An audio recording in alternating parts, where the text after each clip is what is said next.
ಇವತ್ತು ಟಿಕೆಟ್ ಸಿಗಲಾರಂಥ ಸ್ಥಿತಿಗೆ ಬಂದು ನಿಂತಿದ್ದಾರೆ. ಇನ್ನೇನು ಮುಂದೆ ಹೆಂಗೆ ಅಂತದ್ದು ಅವರಂತೂ ಈಗ ಯಾವ ರೀತಿ ಆರೋಪ ಮಾಡ್ತಾ ಇದ್ದಾರೆ ಅಂದರೆ ಲಿಂಗಾಯತ್ ಲೋಬಿ ಜನ ಇವ್ರ ಪಕ್ಷ ಬೆಳೆದಿಗೆ ಏನು ಸಹಾಯ ಮಾಡಿಲ್ಲ. ಇಲ್ಲಿ ಲಿಂಗಾಯತ್ಗಳನ್ನ ಬಿ ಜೆ ಪಿಯನ್ನು ಬೆಳೆಸಿದ್ದಾರೆ, ಇಲ್ಲಿ ಜನ ಬಿ ಜೆ ಪಿಯನ್ನು ವಿಶ್ವಾಸ ಮಾಡಿದ್ದಾರೆ. ಇವರು ಡಿವೈಡ್ ಆ್ಯಂಡ್ ರೂಲ್ ಮಾಡ್ಕೊಂಡು ಬಂದಿದ್ದಾರೆ ಮೊದಲಿಂದನೂ. ಹೀಗಾಗಿ ಇವ್ರು ಕೊಟ್ಟ ದೇಣಿಗೆ ಏನು ನಂಬಿದವ್ರಿಗೆ ಮೋಸ ಮಾಡಿದ್ದಾರೆ. ಒಂದು ಎರಡು ಪತ್ರದವ್ರು ಏನೇನೋ ಬರೆದಿದ್ದಾರೆ ಅಂತೇಳಿ ವಾಟ್ಸಪ್ ಯೂನಿವರ್ಸಿಟಿಯಲ್ಲಿ ಎಲ್ಲ ಪಬ್ಲಿಷ್ ಆಗ್ಲಿಕ್ಕತ್ತದ್ರೆ. ವಾಟ್ಸಪ್ದ ಮೂಮೆಂಟ್ ಸ್ಟಾರ್ಟ್ ಮಾಡಿಬಿಟ್ಟಿದ್ದಾರೆ. ಹೀಗಾಗಿ ಈ ಒಂದು ಧಾರವಾಡ ಕ್ಷೇತ್ರದ್ದು ಬಹಳ ಏನಪ್ಪ ಅಂತಂದ್ರೆ ಯಾರಿಗೆ ಕೊಡಬೇಕು ಯಾರಿಗೆ ಕೊಡಬೇಕು ಅನ್ನೋದು ಮೋದಿಯವ್ರ ತಲೆನೂ ಆಗೋದ್ರಲ್ಲಿ ಎರಡು ಮಾತೇ ಇಲ್ಲ.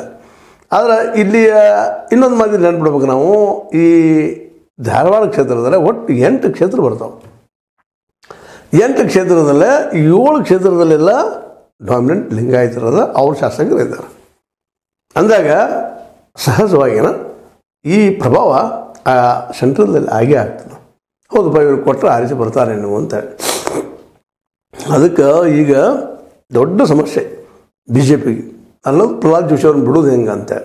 ಯಾಕಂದರೆ ಅವ್ರು ಪ್ರತಿದಿನ ಆರಿಸಿ ಹೋದಾಗ ಆರಂಭದಲ್ಲಂತೂ ನಮ್ಮ ಯಡಿಯೂರಪ್ಪನವ್ರದ್ದು, ಅನಂತ ಕುಮಾರ್ ಅವ್ರದ್ದು, ಇವ್ರು ಗರಡಿಯಲ್ಲಿದ್ದರು, ಇವ್ರ ಜೊತೆಲಿ ಬೆಳೆದ್ರು ಏನು ಪ್ರಾಬ್ಲಮ್ ಆಗಿರಲಿಲ್ಲ ಅವ್ರಿಗೆ. ಮತ್ತು ಜಗದೀಶ್ ಶೆಟ್ಟರು ಅವರು ಸೆಂಟ್ರಲ್ಗೆ ಹೋಗಬೇಕು ಮಾಡಬೇಕು ಅಂತ ಆಸೆಗಳವರಲ್ಲ, ಇಲ್ಲ ಸ್ಟೇಟದಲ್ಲೇ ಇದ್ಕೊಂಡು ಇಲ್ಲೇ ರಾಜಕಾರಣ ಮಾಡ್ತಾ ಹುಬ್ಬಳ್ಳಿ ಧಾರವಾಡ ಸುತ್ತಮುತ್ತಿರುವಂಥ ವ್ಯಕ್ತಿಯಾಗಿದ್ದರು. ಆದರೆ ಪ್ರಹ್ಲಾದ್ ಜೋಶಿ ಅವರು ಇದನ್ನು ಮೀರಿ ಒಂದು ರಾಷ್ಟ್ರಮಟ್ಟಕ್ಕೆ ಹೋಗೋದಕ್ಕೆ ಅವತ್ತು ಅವಕಾಶಕ್ಕೆ ಹೋದರು. ಈಗ ಮಿನಿಸ್ಟ್ರು ಆಗಿದ್ದಾರೆ, ಕ್ಯಾಬಿನೆಟ್ ಮಿನಿಸ್ಟರ್ ಆಗಿದ್ದಾರೆ, ಚಲೋ ಪ್ರಭಾವ ಅದ ದೆಹಲಿಯಲ್ಲಿ ಎಲ್ಲ ಸರಿ. ಆದರೆ ನಿಂತು ನೆಲ ಆಯ್ಕೆಯಾಗಿ ಬರಬೇಕಾದ ನೆಲದಲ್ಲಿ ಈ ಸಲ ಮಾತ್ರ ಅವ್ರಿಗೆ ಅಸಾಧ್ಯ ಆಗ್ತಾಯಿದೆ. ಮತ್ತು ಯಡಿಯೂರಪ್ಪನವ್ರಿಗೂ ಬಿ ಎಲ್ ಜೋಶಿಯವ್ರ ಜೊತೆಗೆ ಇವ್ರು ಕೂಡಿಕೊಂಡಿದ್ದರಿಂದಾಗಿ ಅವ್ರಿಗೆ ಇವ್ರ ಮೇಲೆ ಒಂದಿಷ್ಟ ಏನಪ್ಪ ರಾಜಕೀಯ ಸಿಟ್ಟೂ ಅದ. ಯಾಕಪ್ಪ ಇವರು ನಮಗೆ ಹಿಂಗೆ ಮೋಸ ಮಾಡಿದರು, ನಮ್ಮನ್ನು ಬಿಟ್ಟು ಹೋದರು ಅಂತೇಳಿ ಒಳಗಿಂದೊಳಗೆ ದಿನನಿತ್ಯ ನಡೆಯುವಂಥ ರಾಜಕಾರಣಗಳ ವ್ಯವಹಾರಗಳು. ಇಂಥ ಸಂದರ್ಭದಲ್ಲೇ ಜೋಶಿ ಅವರು ಇನ್ನು ಮುಂದೆ ಏನು ಹೆಜ್ಜೆ ಇಡ್ತಾರೆ ಅನ್ನೋದು ಒಂದು ಪ್ರಶ್ನೆ ಆಗಿದೆ. ಆದರೆ ಈ ಚಳವಳಿ ಅಷ್ಟು ಸುಲಭವಾಗಿ ನಿಲ್ತಾ ಇಲ್ಲ. ದಿನಕ್ಕೆ ದೊಡ್ಡದಾಗಲಿ ನೋಡೋದು. ಮತ್ತು ಆಲ್ರೆಡಿ ಮೋದಿ ಶಾ ಅವರಿಗೆ ಪತ್ರವನ್ನು ಬರೆದ ಇವರು ಕೊಡೋ ಹಾಗಿಲ್ಲ ಅಂತೇಳಿ ಇದೇ ಹೇಳಿದ ಮುನಿನಕೊಪ್ಪ ಅವರಂತೆ ಪೂರ್ಣ ಪ್ರಮಾಣದಲ್ಲಿ ಇವರ ವಿರೋಧವಾಗಿ ಮಾತಾಡುವಂಥದ್ದು. ಬಟ್ ಸೌಮ್ಯವಾಗಿ ಜಗದೀಶ್ ಶೆಟ್ಟರ್ ಅವರು ಗಟ್ಟಿಯಾಗಿ ಇವ್ರನ್ನ ಮಾಡಲೇಬಾರದಪ್ಪ MP ಅನ್ನುವಂಥ ನಿರ್ಧಾರಕ್ಕೆ ಬಂದು ನಿಂತಿದ್ದಾರೆ ಅಂತ ಕಾಣ್ತದೆ. ಹೀಗಾಗಿ ಪ್ರಹ್ಲಾದ್ ಜೋಶಿ ಅವರಿಗೆ ಮುಂದಿರೋದು ಏನು, ಮತ್ತು ಅದೇ ಕಾಲಕ್ಕೆ ಈಗ ನಿಮ್ಗೆ ಜೋಡಿ ಚರ್ಚೆ ಮಾಡಿದಂಗೆ ಮೋದಿ ಅವ್ರಿಗೂ ಸಹಿತ ಈ ಸಲ ಒಂದೊಂದು ಸೀಟು ಇಂಪಾರ್ಟೆಂಟ್ ಅಲ್ಲ. ಅದರಲ್ಲೂ ಕರ್ನಾಟಕದಲ್ಲೇ ಎನಿ ಕಾಸ್ಟ್ ಇವರೇನು ಲಾಸ್ಟ್ ಟೈಮ್ ಪಡೆದಿದ್ರು ಅಷ್ಟು ಎಲ್ಲ ಸೀಟ್ ಪಡ್ಕೋಬೇಕು ಅನ್ನುವಂಥದ್ದು. ಹೀಗಾಗಿ ಅವರು ಸಹಿತ ಈ ಸಲ ಭಾಳ ಮುತುವರ್ಜಿಯಿಂದ ಒಂದು ಸೀಟದ ಬಗ್ಗೆ ಚರ್ಚೆ ಮಾಡ್ತಾಯಿದ್ದಾರೆ. ನಾಳೆನೋ ಒಂದು ಪ್ರೀತಿ ವಿಶ್ವಾಸಕ್ಕೆ ಬಿದ್ದ ಹಿಂದಿನ ಒಂದು ನಾವು ಬಡಪ ನಮ್ಮ ಜೊತೆ ಇರುವಂಥ ವ್ಯಕ್ತಿ ಆಯುಷ್ಯ ಬರುವಂಥ ಪರಿಸ್ಥಿತಿ ಇಲ್ಲ. ಯಾಕಂದರೆ ಯಡಿಯೂರಪ್ಪನವರ ಮೇನ್ ವಿರೋಧಿ ಇದ್ದಾರೆ. ಅದಕ್ಕೆ ಅವರೇ ಇದನ್ನು ಚರ್ಚೆ ಮಾಡುವಂಥ ವಿಷಯ ಆಗಿದೆ. ಜೊತೆಗೆ ಜಗದೀಶ್ ಶೆಟ್ಟರ್ ಒಬ್ಬರು ಬಂದಿದ್ದಾರೆ ಇವತ್ತು. ಅವರು ಇಬ್ಬರು ಒಂದಾದ್ರಪ್ಪ ಮತ್ತಷ್ಟು ನಮ್ಗೆ ತೊಂದರೆ ಆಗ್ತದೆ ಅನ್ನುವಂಥದ್ದು.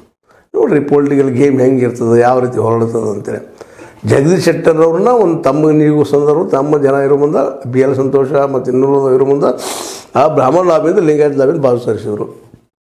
ಇವರಿಂದ ನಮ್ಮ ಗುರಿ ಆಗ್ತಾರೆ ಹೋಗಲಪ್ಪ ಕಾಂಗ್ರೆಸ್ ಕತ್ತ ಅನ್ನುವಂಗೆ. ಈಗೇನಾಗಿಬಿಟ್ಟಿದ್ಮ ಹೊಳ್ಳೆ ಅವ್ರು ಬಂದುಬಿಟ್ರೆ ಮತ್ತಿಲ್ಲ ಕಾಲು ಹೇಳೋಕ್ಕಾಗೋದಿಲ್ಲ ಯಾವ ಟೈಮ್ದಲ್ಲಿ ಏನು ಆಗ್ತದೆ ಅಂತೇಳಿ. ಈಗ ಇವರಿಗೆ ಮಗ್ಗಲ್ ಮುಳ್ಳಾಗಿ ಅವ್ರು ಟಿಕೆಟ್ ಕೊಡೋ ಹಾಗಿಲ್ಲಪ್ಪ ಈ ಪರಿಸ್ಥಿತಿಯಲ್ಲಿ ಬಂದಿರ್ತದೆ.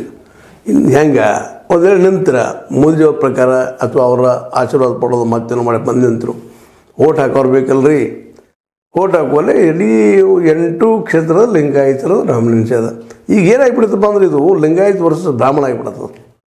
ಹಂಗಾತಪ್ಪ ಅಂತಂದ್ರೆ ಇನ್ನೂ ಕಷ್ಟ ಆಗ್ತದೆ. ಎಷ್ಟು ಅದರಪ್ಪ ಲಿಂಗಾಯತ್ ಬ್ರಾಹ್ಮಣರು ಎಷ್ಟು ಜನ ಇದ್ದಾರೆ, ಲಿಂಗಾಯತರು ಎಷ್ಟು ಜನ ಇದ್ದಾರೆ ಅನ್ನೋದು ಕೌಂಟ್ ಆಗ್ತಾ ಹೋಗ್ತದೆ. ಈ ಜಾತಿ ರಾಜಕಾರಣ ಈ ರೀತಿ ರೀ. ಇದಕ್ಕಾಗೇನ ಅಂಬೇಡ್ಕರ್ ಅವರು ಜಾತಿ ರಾಜಕಾರಣ ಹೋಗಲ್ಪ ನಮ್ಮ ದೇಶದಿಂದ ಏನೋ ಪ್ರಯತ್ನ ಮಾಡಿ ಅವರು ಅಸ್ಪೃಶ್ಯರಿಗೆ ಮಾತ್ರ ರಿಸರ್ವೇಷನ್ ಅಂದರು. ಆದರೆ ನಮ್ಮ ರಾಜಕಾರಣಿಗಳು ಅದನ್ನು ಬೇರೆ ಬೇರೆ ರೂಪ ಪಡೆದು ಏನೋ ಮಾಡಿ ಆಯಾ ಜಾತಿ ರಿಸರ್ವೇಷನ್ ಮಾಡಿ ಇವತ್ತು ಪ್ರತಿ ಜಾತಿಯವರು ರಿಸರ್ವೇಷನ್ ಕೇಳೋಂಗೆ ಮಾಡಿಬಿಟ್ರು. ಹೀಗಾಗಿ ಇವತ್ತು ಒಂದು ನಾವು ಆ್ಯಕ್ಚುಲಿ ಇವತ್ತು ಕಲಿತವರು ತಿಳಿದವರು ಪ್ರಜ್ಞಾವಂತರಂತ ನಾವೆಲ್ಲ ಈ ಜಾತಿ ವ್ಯವಸ್ಥೆ ವಿರೋಧ ಮಾಡಬೇಕಾಗಿತ್ತು. ನಾವು ಅದೇ ಇವತ್ತು ನಾವು ಈ ಸಮಾಜದವರು ನಾವು ಈ ಜಾತಿಯವರು ಶುರು ಆಗಿಬಿಟ್ಟು ಸಂಘಗಳಾಗಬೇಕಿತ್ತು. ಇವತ್ತು ಏನಾಗಿದೆಪ್ಪ ಅಂದ್ರೆ ಅವು ಸಂಘಗಳೇ ಈಗ ನಮ್ಮನ್ನು ಡಾಮಿನೆಂಟ್ ಮಾಡಲಿಕ್ಕೆ ನಮ್ಮನ್ನು ಎಳಿತಾ ಇದ್ದಾವೆ. ಅದಕ್ಕಾಗಿ ಇವೆಲ್ಲ ನೆಲೆಗಟ್ಟಿನೆಲ್ಲ ಇವತ್ತು ಈ ಜಾತಿ ಲಭ್ಯಲೆ ಲಿಂಗಾಯತ್ ಲಭ್ಯಲೆ ಎಲ್ಲಿ ಪ್ರಹ್ಲಾದ್ ಜೋಶಿ ಅವರು ಕೊಚ್ಚಿ ಹೋಗ್ತಾರೆ